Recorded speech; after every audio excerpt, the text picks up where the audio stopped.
Michigan Tech has never been a university to accept the status quo. Innovation and progress are in its DNA, and 2010 did not disappoint. Despite coming on the heels of one of the most challenging economic times in U.S. history, Michigan Tech's 125th anniversary year was marked by accolades and accomplishments. Ground was broken for several new facilities, financial commitments were made to add faculty members, graduate student enrollment grew nearly 22%, and research funding surpassed the $53 million mark. The academic prowess of Michigan Tech students made itself known as well. A team of tech engineering and business students who designed a new brain-protecting layer for safety helmets was selected to introduce their invention at a National Inventors Conference in San Francisco, where a video they produced about the innovative helmet lining took second place. Several visual and performing arts students were selected to perform at the Kennedy Center American College Theater Festival, where they impressed the 700-plus people in their audiences and garnered regional and national awards for set design, sound design, costume design, and acting. Two graduate students, Colin Gerganis, a PhD student in atmospheric science, and Carly Kratz, a forest science doctoral student, were among 50 fellows nationwide to be selected by the U.S. Department of Energy Office of Science to receive graduate fellowships.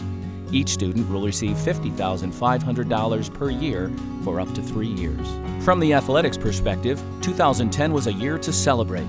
The men's Nordic ski team won the overall team title at the Central Collegiate Ski Association. The women's soccer team exceeded all expectations during its inaugural season, winning 7 games. Michigan Tech's football team earned a national ranking of 22nd, and the women's basketball team, which spent a large part of the season ranked number 1, finished the season with perhaps an even more important number 1. Collectively, team members earned the nation's top grade point average.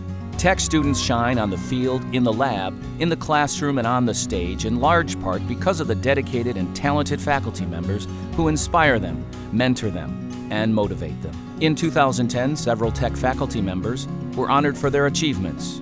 Associate Professor of Mechanical Engineering, Engineering Mechanics, Jeff Neighbor, along with 2 of his department colleagues, Jeff Allen and L. Brad King, became recipients of 3 endowed associate professorships, which were made possible through the generosity of alumni and their wives, John and Joan Calder, and Ron and Elaine Starr.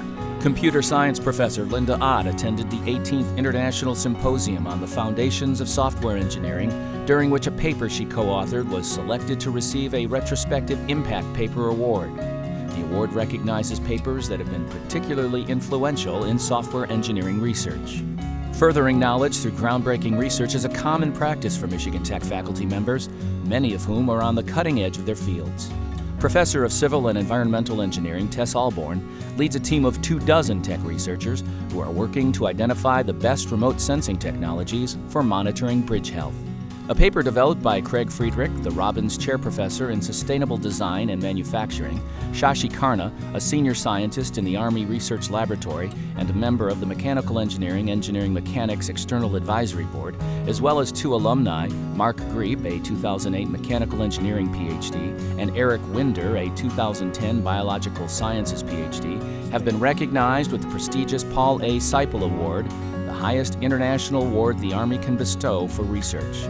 The world-class science and engineering competition included researchers from 25 countries. 2 Tech faculty members, Hugh Gorman, Associate Professor of Social Sciences, and Judith Perlinger, Associate Professor of Civil and Environmental Engineering, were awarded Fulbright Scholar grants to teach and conduct research abroad during 2010-2011. Louise Nelson Dyble, Assistant Professor of Social Sciences, applied her research interests to write Paying the Toll, Local Power, Regional Politics, and the Golden Gate Bridge.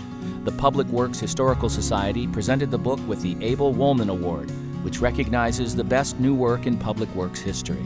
The tremendous success of 2010 can be attributed to several things: sound leadership, strong vision, and the talent of faculty and students.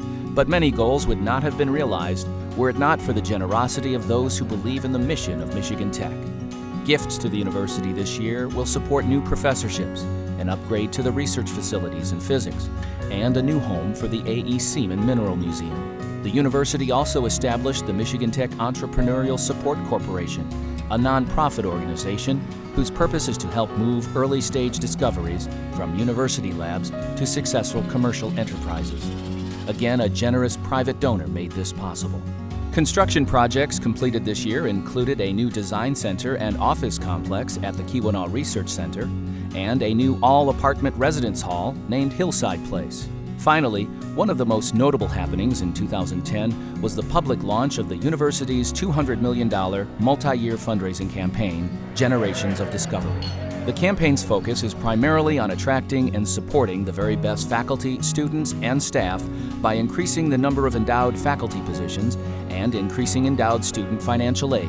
By year's end, the Generations of Discovery campaign had already raised $133 million of its $200 million goal, signaling that Michigan Tech's upward trajectory continues as it seeks to be recognized as one of the nation's finest technological universities.